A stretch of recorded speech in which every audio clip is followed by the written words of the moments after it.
నిత్యం జనంలో ఉండే అద్దంకి దయాకర్కు ఆఖరి నిమిషంలో ఎమ్మెల్సీ టికెట్ ఎందుకు ఇవ్వలేదు? పేపర్స్ రెడీ చేసుకోమని చెప్పి కూడా ఎందుకు ఆపారు? దయాకర్ను దెబ్బ కొట్టిందెవరు? దయాకర్ అంత కూల్గా ఉండటానికి కారణమేంటి? అసలేం జరిగింది? కాంగ్రెస్ నేత అద్దంకి దయాకర్కు బిగ్ షాక్ ఇచ్చింది ఆ పార్టీ అధిష్టానం. అద్దంకి మొండి చేయి చూపుతూ బల్మూరి వెంకట్, మహేష్ కుమార్ గౌడ్ పేర్లను విడుదల చేసింది. గురువారంతో ఎమ్మెల్సీ ఎన్నికల నామినేషన్లకు గడువు ముగియనుండగా బుధవారం అభ్యర్థులను ప్రకటించింది.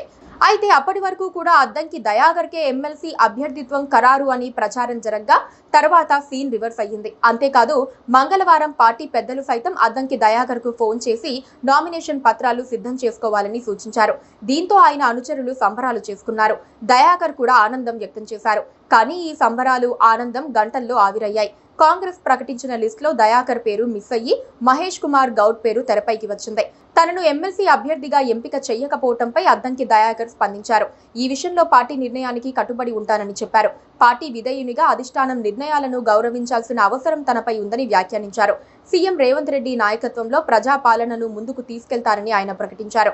ప్రతిసారి అద్దంకి దయాకర్ అన్నకే నష్టం జరుగుతుందని భావించే మిత్రులు ఎవరైనా సరే, మంచి జరగబోతుంది కాబట్టి అందరూ కూడా సంతోషంగా ఉండండి. పార్టీ అధికారంలోకి వచ్చింది. దయాకర్కి అవకాశం ఇవ్వడం అనేది పార్టీకి చాలా చిన్న విషయం.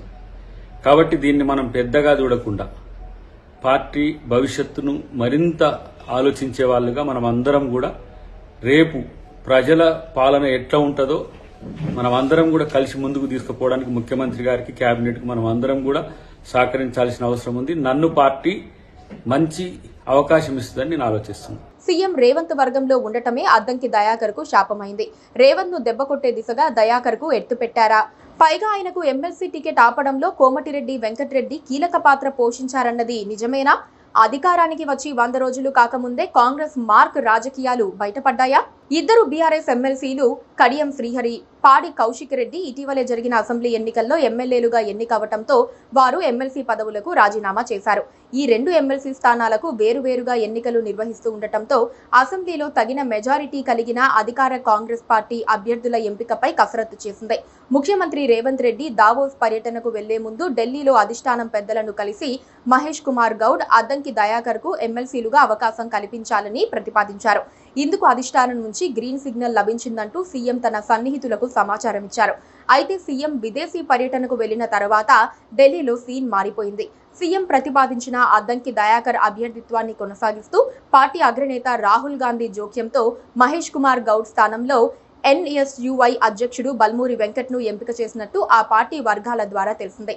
ఈ నేపథ్యంలో పార్టీ రాష్ట్ర వ్యవహారాల ఇన్ఛార్జ్ దీపాదాస్ మున్షి మంగళవారం అద్దంకి దయాకర్, వెంకట్కు ఫోన్ చేసి నామినేషన్ పత్రాలు సిద్ధం చేసుకోవాల్సిందిగా సూచించినట్టు సమాచారం.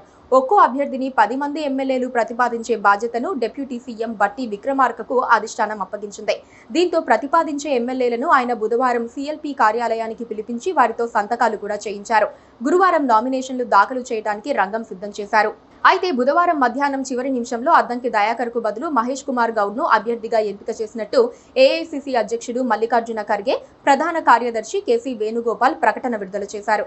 దీంతో పార్టీ వర్గాలు, ముఖ్యంగా అద్దంకి దయాకర్, ఆయనకు మద్దతిచ్చిన సీఎం సన్నిహిత వర్గాలు కంగుతిన్నాయి. నిజానికి అద్దంకి దయాకర్ మొదటి నుంచి రేవంత్ రెడ్డికి సన్నిహితుడుగా ముద్రపడ్డారు. దీంతో నల్గొండ జిల్లాకు చెందిన మంత్రి కోమటిరెడ్డి వెంకటరెడ్డి తొలి నుంచి అద్దంకి దయాకర్ను వ్యతిరేకిస్తున్నారు. తుంగతుర్తి నియోజకవర్గం నుంచి 2018 ఎన్నికల్లో పోటీ చేసిన అద్దంకిని సొంత పార్టీ నేతలే ఓడించినట్టు ఆరోపణలొచ్చాయి. తన ఓటమికి పార్టీ నేతలే కారణమని అప్పట్లో అద్దంకి బాహాటంగానే ఆరోపించారు. బహిరంగ సభ వేదికపైనే కోమటిరెడ్డి వెంకటరెడ్డిని తీవ్ర పదజాలంతో దూషించారు. ఈ నేపథ్యంలో గత అసెంబ్లీ ఎన్నికల్లో దయాకర్కు పార్టీ టికెట్ దక్కలేదు. బీఆర్ఎస్ నుంచి వచ్చిన శామ్యూల్కు టికెట్ ఇచ్చారు. పార్టీ అభ్యర్థిని గెలిపించేందుకు దయాకర్ శాయశక్తులా కృషి చేశారు. అయితే పార్టీ అధికారంలోకి రావడంతో ఎమ్మెల్సీగా అవకాశం లభిస్తుందని ఆయన ఆశించారు. అందుకు తగ్గట్టుగానే తొలుత అధిష్టానం ఆయనకు అవకాశం ఇవ్వాలని భావించింది. చివరి నిమిషంలో అద్దంకి అభ్యర్థిత్వాన్ని మార్చడం వెనక ఆయనను వ్యతిరేకించే కోమటిరెడ్డి వెంకటరెడ్డి హస్తముందని గుసగుసలు వినిపిస్తున్నాయి. మరోపక్క అన్ని అంశాల్లో రేవంత్ రెడ్డి మాట చెల్లదని చెప్పేందుకు కాంగ్రెస్ అధిష్టానం ఒక జలకిచ్చిందని కూడా పార్టీలోని ఒక వర్గం ప్రచారం చేస్తోంది. తెలంగాణలో రేవంత్ సుప్రీం కాదని నిరూపించే ప్రయత్నం ప్రయత్నంలో అద్దంకి దయాకర్ బలి అయ్యారన్నది కొందరు చేస్తోన్న కామెంట్. కాంగ్రెస్ పార్టీలోకి దయాకర్ కాస్త ఆలస్యంగా వచ్చిన మాట వాస్తవం. అయితే వచ్చినప్పటి నుంచి పార్టీ పట్ల విధేయతగానే ఉంటున్నారు. రేవంత్ కు సన్నిహితుడిగా ఉంటున్న దయాకర్ రాజకీయ భవిష్యత్తు ఏంటన్న ప్రశ్న ఇప్పుడు తలెత్తుతోన్న నేపథ్యంలో 2 రకాల వాదనలు వినిపిస్తున్నాయి. ఆయనకు వరంగల్ రిజర్వ్ లోక్సభ స్థానం కేటాయించే అవకాశం ఉందని ఒక వాదన ప్రచారానికి వచ్చింది. పీసీసీ అధ్యక్ష పదవి ఇస్తారని కూడా చెప్పుకుంటున్నారు. రేపు ఏ పదవి వచ్చినా ఇవాళ మాత్రం దయాకర్ భుజం మీద తుపాకీ పెట్టి రేవంత్ ని కాల్చారని ఒప్పుకోక తప్పదు.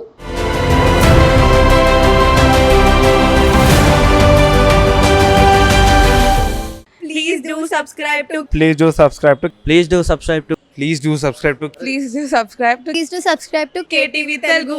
KTV Telugu. KTV Telugu. KTV Telugu. KTV Telugu. KTV Telugu. Please do subscribe to KTV Telugu.